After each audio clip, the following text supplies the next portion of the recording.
Hola a todos. Vamos a ver entonces este ejemplo de cómo leer información utilizando pandas. Ya en otro video donde se hace un problema de regresión, había hablado, o se va a hablar en algún momento de la vida, de la existencia, de cómo entonces trabajar con una gran cantidad de datos.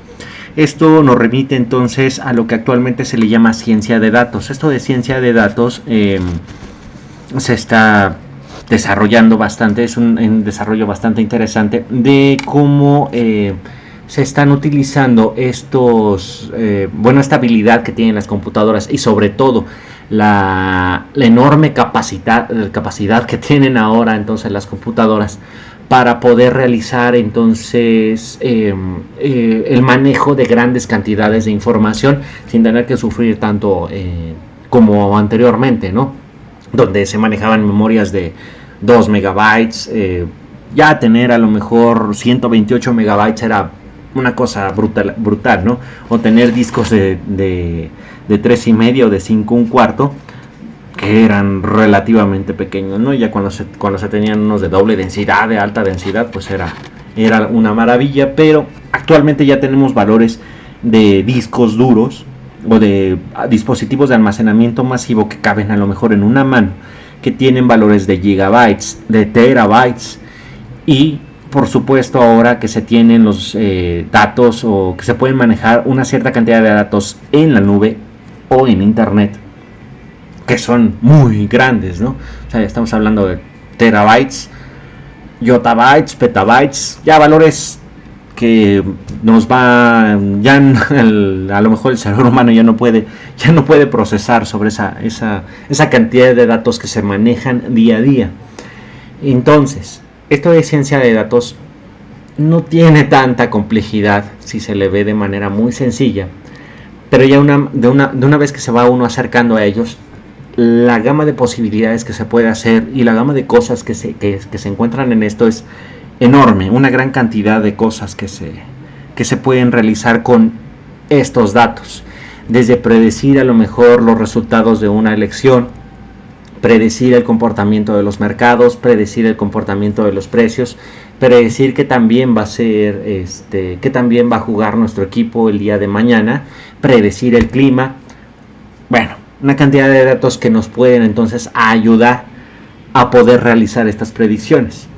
Entonces, para poder utilizar todos estos datos dentro de una red neuronal para entrenarla, dentro del Machine Learning, como dice aquí, es necesario utilizar esta gran cantidad de datos. Pues entre mayor cantidad de datos tengamos, nuestra red neuronal va a quedar mejor entrenada.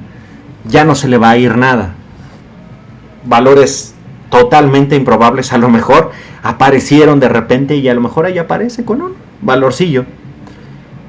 Y por supuesto los valores que van a ser más probables siempre van a tener una mayor cantidad de datos o van a ser más frecuentes que estos que son poco probables. Pero si se tiene una gran cantidad de esos datos que incluyan los muy probables, los poco probables, los casi improbables, entonces nuestra red neuronal va a quedar bien entrenada, porque va a haber entonces todas las posibilidades habidas y por haber que pueden existir, y entonces se puede adelantar a ellos. ¿Qué es lo que funciona perfectamente con algún ser vivo? Simplemente, si se enfrenta a una gran cantidad de situaciones, entonces va a saber cómo actuar en una siguiente, o a lo mejor en una que sea poco improbable o que nunca haya visto, pero que tenga unos ciertos patrones que le recuerden a alguna que haya vivido o que haya experimentado. Esta es la idea entonces del Machine Learning, ¿vale? Bueno, entonces ya después de esta introducción acá bien loca, vamos a utilizar entonces una librería que es bastante importante, bastante útil en este caso de la ciencia de datos o del manejo de una gran cantidad de información, que se llama Pandas. Estos datos, por ejemplo ahorita con lo del coreano virus, se pueden guardar entonces en dispositivos de almacenamiento masivo o ya directamente en la nube, en internet, ¿no? y muchas veces se manejan en un formato que se llama CSV, que es Comma Separated Values, que son valores separados por coma.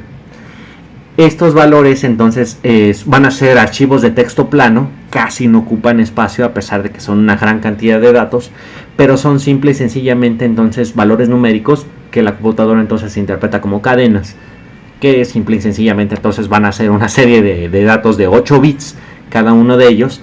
Entonces esos archivos son pequeños a pesar de su gran cantidad de información que pueda contener más bien, que es lo que viene aquí, ¿no? Entonces, y cada una de esa información va a estar coronada, o más bien arriba, a lo mejor etiquetada por una columna, por un título de columna, como si estuviéramos viéndolo como dentro de una tabla. Estos archivos se pueden abrir, por ejemplo, si se descargan, se pueden abrir con Excel sin ningún problema, pero no se ven así como que muy amigables para el ser humano, ¿vale? Funcionan perfectamente. Para un ser humano a lo mejor no es tan visible, pues están medio feos. Pero ya una vez que estamos utilizando este tipo de librerías dentro de la programación, ya pueden ser un poco más amigables. La librería se llama Pandas. Pandas. No recuerda entonces a los osos pandas. Bueno, las importamos, el Pandas como PD y el TensorFlow como TF, ¿no? Nada más para ver entonces cómo funciona. Podemos descargar el archivo CSV con los datos.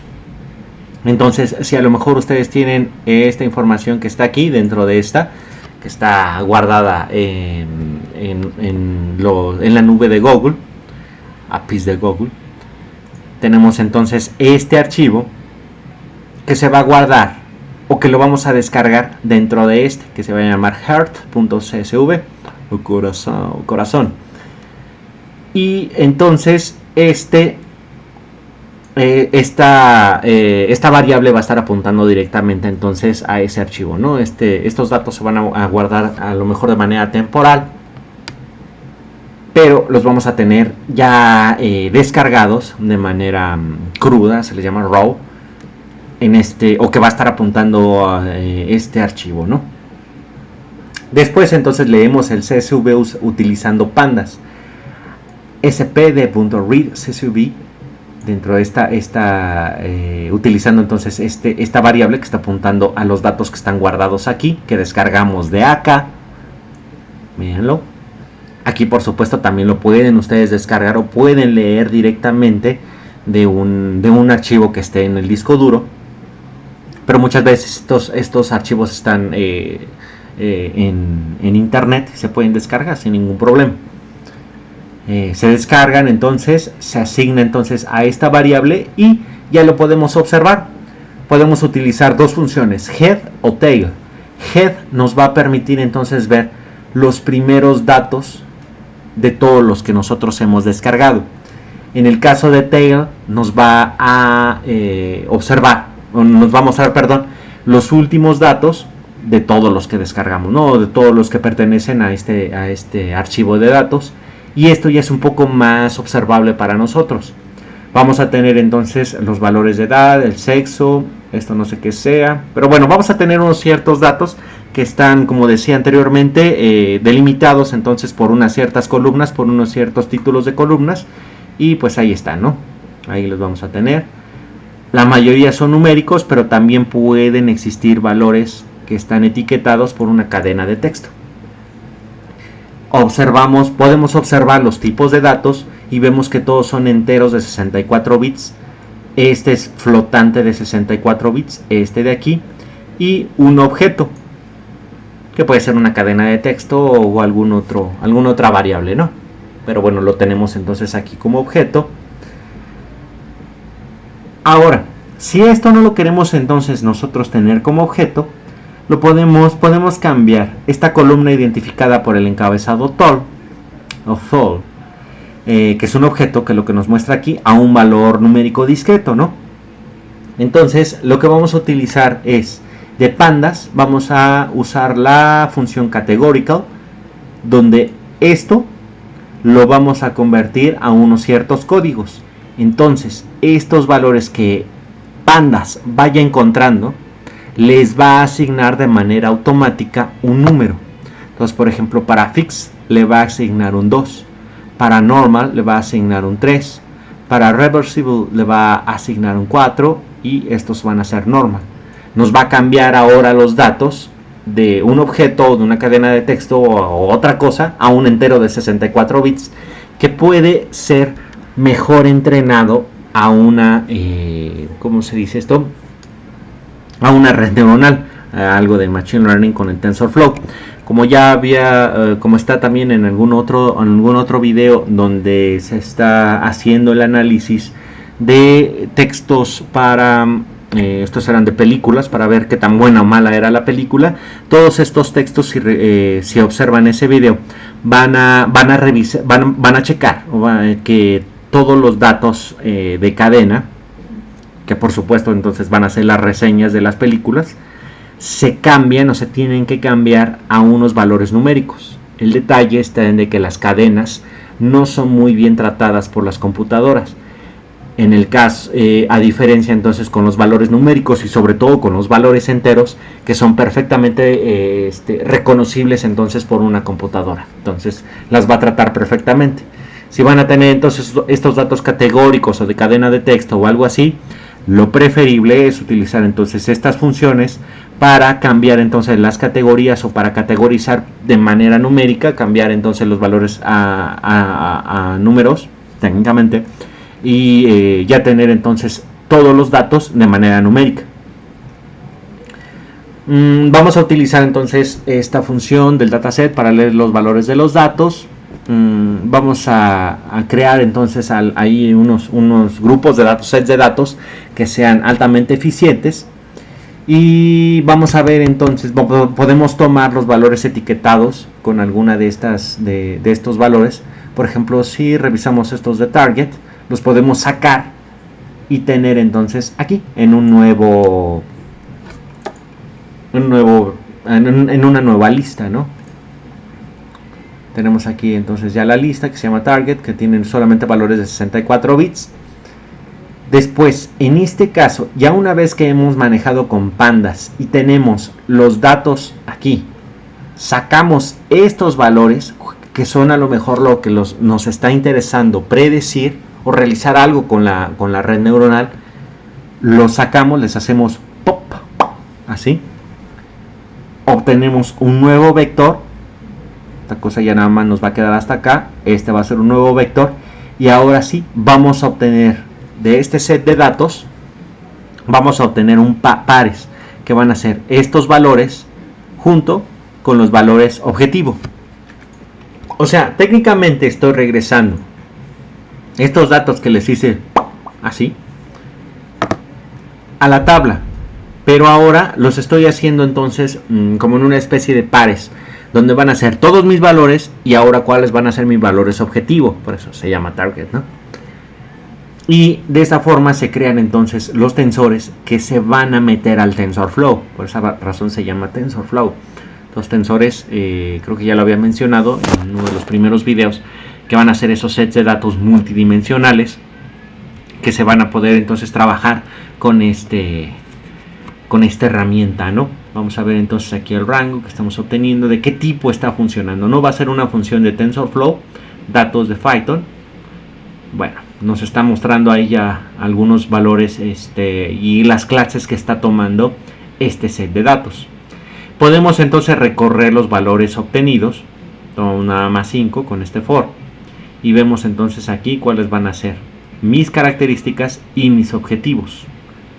Todas estas características que teníamos anteriormente en esta tabla, ahora las vamos a tener en un tensor, perdón, junto con su objetivo. ¿Ok? ¿Qué es a lo que nosotros queremos llegar? O sea, en este caso nosotros tenemos una cierta cantidad de datos, unos datos que tenemos aquí, todos estos.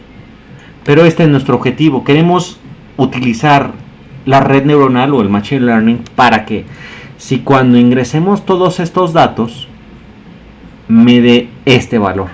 O sea, después de hacer el entrenamiento usando todos los datos de entrenamiento, posteriormente cuando yo ingrese todos estos datos de manera automática, el TensorFlow me va a entregar este valor de target que está metido ya en este tensor. ¿Sale?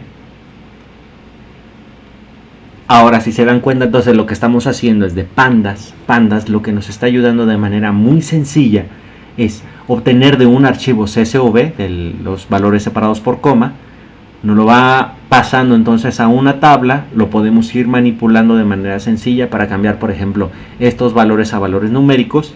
Y una vez hecho esto, de que ya lo sacamos a lo mejor nuestros valores objetivo, ahora sí podemos crear nuestro tensor y con ese es con el que nosotros vamos a trabajar. Tenemos todos los valores, ¿no?, constantes de esta columna que nosotros convertimos, ¿no? Nada más para que vayan observando. Podemos hacerle entonces el desorden de los datos, o sea, ir moviéndolos así y obteniendo batch, que son como especie de subgrupos. Este término es muy utilizado en Machine Learning, tal como dice aquí, ¿no? Entonces, este término se va a referir al número de ejemplos de entrenamiento utilizados en una sola iteración. ¿Qué quiere decir esto? Si ese batch me está diciendo que va a obtener a lo mejor 10 elementos, va a obtener 10 elementos de aquí, y por cada una de esas iteraciones va a estar, van a ser utilizados estos valores para controlar entonces el número de muestras de entrenamiento que se deben de trabajar antes de que se actualicen los parámetros del modelo. Aquí hay una parte bastante importante. No se debe confundir con los batch con las épocas. Las épocas es cuando uno, o más bien el TensorFlow, ya revisó todos estos datos. Y entonces dice, ya una vez que ya me ingresaron todos estos datos, los procesó, esa es una época. A la siguiente es volver a pasar todos esos datos y otra época. Vuelven a pasar todos esos datos y otra época. Pero para que no esperar cuando todos estos datos, que pueden ser miles o millones inclusive, se pueden utilizar estos batch para tomar subgrupos de estos datos, nada más tomar a lo mejor esto, e ir actualizando entonces los parámetros como las pérdidas de accuracy o de la precisión, la exactitud, el MAE, el MSR, si bien el MSE, perdón, y estos valores entonces que van correspondiendo al error o que también está funcionando la red neuronal o el entrenamiento, y entonces va a ir tomando cada 10 a lo mejor y va actualizando estos parámetros. Entonces ya no se tiene que esperar a lo mejor a revisar los 10 millones de datos que van a corresponder a todos los datos que yo descargué con el Pandas, sino que ahora lo voy a ir haciendo de 10 por 10. Y entonces de esa manera se puede ir adelantando a lo mejor para decir, ya mi red neuronal está aprendiendo bastante bien. Estoy evitando a lo mejor el overfitting o el underfitting. Se puede ir viendo de manera automática. Lo detengo y a lo mejor ya no es necesario completar toda la época, sino nada más haber pasado una cierta cantidad de batch o de subgrupos, ¿vale? Entonces eso es lo que quiere indicar el batch. Y esto es muy utilizado entonces dentro del Machine Learning, ¿vale? Aquí dejo también un enlace a una página web donde se explica todo esto. Está bastante bien explicado, el detalle nada más está en inglés, pero bueno, en la actualidad creo que esto no es tanta complicación, ¿no? Nada más se mete a Google Translate y se los da todo mal traducido. No, está funcionando bastante bien también porque ya se está utilizando redes neuronales para hacer las traducciones. Bastante bueno esa parte. Pero bueno, ya se pueden ver entonces los datos, y esto ya nada más es cuestión de ver o hacer el entrenamiento de los datos. Una vez que ya se revolvieron y se metieron entonces en esos saquitos que van a ser los batches, para ir revisando, se crea el modelo con dos capas aquí. Uno va a ser 2 capas, cada una con 10 nodos, y con un nodo de salida. Con un optimizador se utiliza entropía binaria cruzada como función de pérdida, y la métrica va a ser accuracy en este caso, ¿no? La exactitud. Se regresa el modelo, se genera esto, se crea, ¿cómo se dice esto? Entonces se va a realizar el entrenamiento, se pone aquí entonces que van a ser 15 épocas, recuerden, van a ser Cada época es que se vuelve a pasar todo el grupo de datos. Si tengo 1000 datos, se van a pasar todos esos 1000 datos. Pero los valores de las métricas y las funciones de pérdida van a estar relacionadas entonces con estos batches, ¿va? En este caso está haciendo de manera muy brutal, es cada uno, ¿no? Pero bueno, se puede ir ahí modificando. Se hace el entrenamiento y bueno, ya se puede hacer algunas otras cosas. En este caso, bueno, ya son datos para ir convirtiendo entonces estos valores en diccionarios y etcétera, ¿no? Cambiar entonces estos modelos a otro tipo de datos, que se puede observar entonces estos datos cómo se van colocando como arreglos, y esto dentro de un diccionario que va a estar correlacionado entonces con cada uno de esos valores que se tienen en las columnas. Y estos valores se pueden ingresar también al modelo, pero bueno, esto es adicional. Esta es otra forma de hacerlo, está ahí también para que puedan hacer sus pruebas. Pero bueno, entonces la parte importante aquí es de que Pandas nos va a permitir, de nuevo, estoy diciendo esto, de un archivo que a lo mejor es inentendible para nosotros, está separado todo por comas y una cantidad ahí de números que no le vemos ni derecho ni revés. Pero utilizamos Pandas para obtener ese archivo, lo leemos y podemos ya mostrar los datos dentro de una tabla que ya es más manejable por nosotros. Pero son miles de datos o son muchísimos datos. Entonces estos datos ya los podemos ir revisando. Bueno, estos son enteros de 64 bits. Aquí tengo un objeto, aquí tengo una cadena. Me gustaría convertirlo entonces a otro tipo de dato, como un entero de 64 bits. Y finalmente entonces a lo mejor de todos estos datos quiero obtener que dice target. O a lo mejor no, quiero obtener la edad.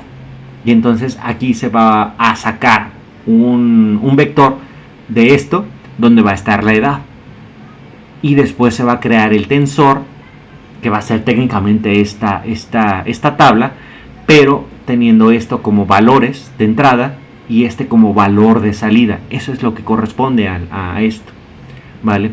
Y ya después esto perfectamente se puede meter a un modelo de datos. Y bueno, también aquí ya explicaba entonces lo que era un batch y con respecto de las épocas, ¿ok? Bueno, entonces hasta aquí esto. Dejo el código también igual en la descripción o comentarios del video. Ya no sé ni en dónde se deja eso. Pero bueno, entonces ahí quedamos. ¡Abur!